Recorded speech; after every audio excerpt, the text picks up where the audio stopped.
කණ්ඩායමකටම එකපාර රේඛී කරන්න පුළුවන්ද නැත්නම් එක එක්කෙනාට වෙන වෙනම තනි තනියම විතරද රේඛී කරන්න පුළුවන්. කණ්ඩායමකටම එකපාර රේඛී කරන්න පුළුවන්. මේ ක්‍රමයේදී අපි පාවිච්චි කරන්නේ දුරස්ත රේඛී ක්‍රමය. කරන ක්‍රමවිධි කීපයක් තියෙනවා. මම එක විදියක් කියලා දෙන්නම්. මේ ක්‍රමය තමයි දින 30 රේඛී බ්ලෙසිං වැඩසටහනට පාවිච්චි කරන්නේ. නමුත් ඒක කරගෙන යන අතරතුර මම තව පොඩි වෙනස්කම් කරනවා. මම ජෙනරල් සාමාන්‍ය වශයෙන් ක්‍රමවේදය කියන්නම්. ඔයා රේඛිත් එක්ක වැඩ කරනකොට ඔයා දන්නවා ඔයාලට විශ්වයෙන් විවිධාකාර පණිවිඩ එනවා, ඉන්ස්පිරේෂන්ස් එනවා, රේඛී ඉන්ටියුෂන්ස් එනවා. එතකොට ඒවත් එක්ක ඔයාගේ ක්‍රමවේදය සුදුසු විදියට හදාගන්න පුළුවන්. මම සාමාන්‍ය ක්‍රමවේදය නැත්නම් ජෙනරල් මෙකැනිසම් එක කියලා දෙන්නම්. කණ්ඩායම ඉදිරියේ හිටියත් ඔයාට මේ මුළු කණ්ඩායමටම මේ වෙලේ එක වෙලාවෙදී ප්‍රතිකාර කරන්න ඕන නම් ඔයාට පාවිච්චි කරන්න වෙන්නේ දුරස්ත ප්‍රතිකාර ක්‍රමය. ඉතින් කොහොමද දුරස්ත ප්‍රතිකාර ක්‍රමය කණ්ඩායමකට කරන්නේ? වැදගත් දේ තමයි ඔයා ගාව ඒගොල්ලෝ මුළු කණ්ඩායමටම අයිඩෙන්ටිෆිකේෂන් එකක් තියෙන්න ඕනේ. නම හරි මොන හරි විස්තරයක් ඔයා ගාව තියෙන්න ඕනේ. කණ්ඩායම ඉදිරියේ ඉන්නවා නම් දන්න අය නම් ප්‍රශ්නයක් නැහැ. නොදන්න අය නම් ඔයා යම් විස්තරයක් ඒ මුළු කණ්ඩායම ගැනම ළඟ තියාගන්න ඕනේ. ඒතර මම ගොඩක් වෙලාවට කොලේක නම් ටික ලියා ගන්නවා. දැන් අපි ප්‍රතිකාරය කරනකොට අපි සාමාන්‍ය ප්‍රතිකාරය කරනකොට කරන දේවල් වැදගත්. ඒක තමයි ඔයාට අවසර තියෙන්න ඕනේ. ඒගොල්ලෝ එක්ක ඔයාගෙන් ඉල්ලලා තියෙන්න ඕනේ. නැත්නම් ඔයා ඒගොල්ලෝගෙන් අවසර ඉල්ලලා තියෙන්න ඕනේ. නැත්නම් වෙන කෙනෙක් ඔයා වෙනුවෙන් ඒගොල්ලෝගෙන් අවසර අරගෙන තියෙන්න ඕනේ. ඒක පළවෙනි දේ. දෙවෙනි එක තමයි ඔයා ප්‍රතිකාර කරන වෙලාව ඒ දේවල් කලින් කතා කරගෙන තියෙන්න ඕනේ. අපි ගොඩක් වෙලාවට live zoom session එකක් offer කරන සුදුසු වෙලාවක් ඒකට හදාගන්න ඕනේ. මේ ඇවිල්ලා logistics. කණ්ඩායම් රේඛී ප්‍රතිකාරය කරනකොට කට්ටියවත් එක්ක zoom හරහා සම්බන්ධ වෙලා ඉන්නවා හරි ඔයා ඉදිරියේ ඉන්නවා නම් හරි ඔයාට ඒගොල්ලන්ට භාවනාවක් දෙන්න පුළුවන්. ඒකට ඔයා ප්‍රතිකාරය කරන අතරතුර ඒගොල්ලොන්ගේ මනස ඒකාග්‍රව තියාගන්න පුළුවන්. මේකෙන් කියවෙන්නේ භාවනාව කළ යුතුයි කියලා හැම කෙනාම භාවනා කළ යුතු නෑ. නමුත් ඒගොල්ලන්ට මේ ප්‍රතිකාර ලැබෙන අතරතුර කරන්න දෙයක් තියෙනවනේ භාවනාවක් හොඳයි. යම් කිසි කෙනෙකුගේ මනස ඒකාග්‍ර නැත්නම් එයාට ලොකු භාවාත්මක කම්පනයක් තියෙනවා නම් රේකී වැඩ කරනවා. රේකී ඒ ප්‍රශ්න විසඳනවා. රේකී සිම්බල්ස් ගත්තොත් එහෙම දෙවෙනි සංකේතය අපි සාමාන්‍යයෙන් සෙහිකි කියන මන්ත්‍රාවට අදාළ සංකේතය පාවිච්චි කරන්නේ මේ දේවල් වලට. ඒක හින්දා ඒගොල්ලෝ හොඳ භාවනාවක ඉන්න ඕනේ රේඛී ලැබෙන්න කියලා දෙයක් නැහැ. නමුත් ඔයාලට ඒගොල්ලන්ට භාවනාවක් දෙන්න පුළුවන්. ඔයාගේ ප්‍රතිකාරය කරන වෙලාව අතරතුර ඒගොල්ලන්ට කරන්න දෙයක් හැටියට යම් ප්‍රමාණයක භාවනා කරනවා නේ ඒක කොහොමදත් ඒගොල්ලන්ට හොඳයි. දැන් ඔයා සාමාන්‍ය දුරස්ත රේඛී ප්‍රොටෝකෝල් එක කරන්න ඕනේ ගැෂෝ කරලා රේජිහෝ කරනවා. ඊට පස්සේ දැන් ලොකු පිරිසක් ඉන්න හින්දා මම කරන දෙයක් තමයි මම හිතෙන් ෆීල්ඩ් එකක් හදනවා. මෙතන මම හිතෙන් එන්වයරන්මන්ට් එකක් දකිනවා. ගොඩක් වෙලාවට රවුමක් හරි කොටුවක් හරි හැටියට තමයි දකින්නේ.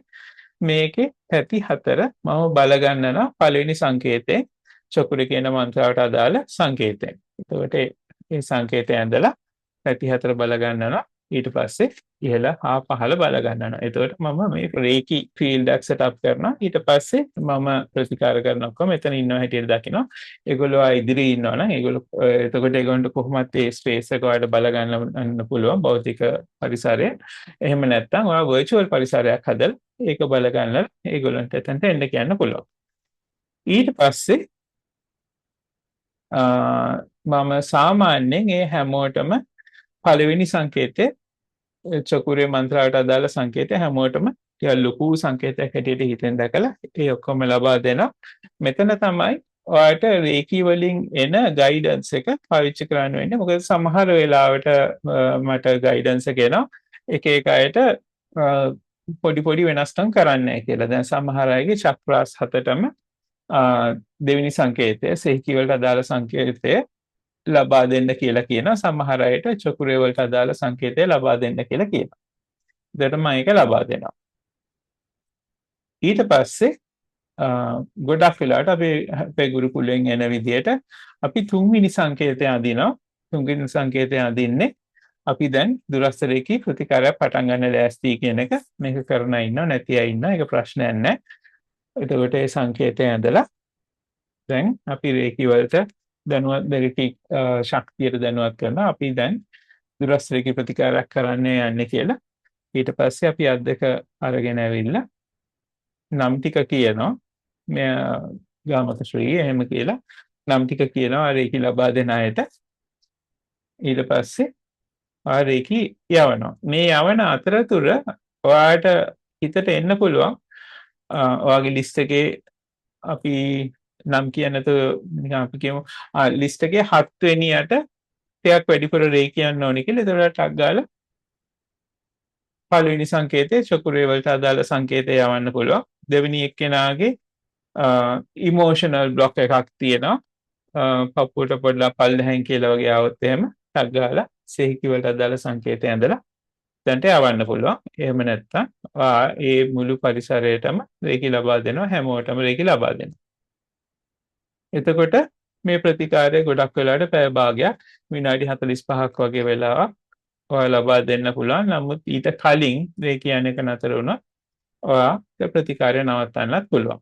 මොකද අතට දැනෙන විදියට තමයි රේකී ප්‍රැක්ටිෂනර්ස්ලා හැටියට අපි වැඩ කරන්නේ.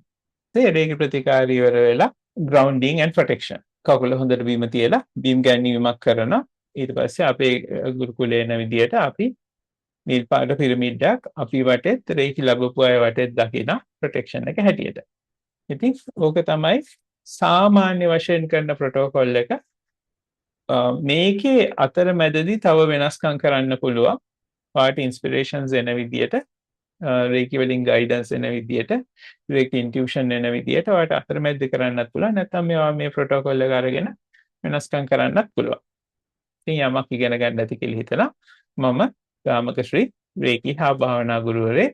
අධිශක්ති ක්‍රම ඉගෙන ගන්න කැමති නම් කතා කරන්න. මේ දවස්වල අපි පන්ති 2ක් කරගෙන යනවා. ශිව ශක්ති ක්‍රමවේදය සහ planetary magic ශක්ති ක්‍රමය.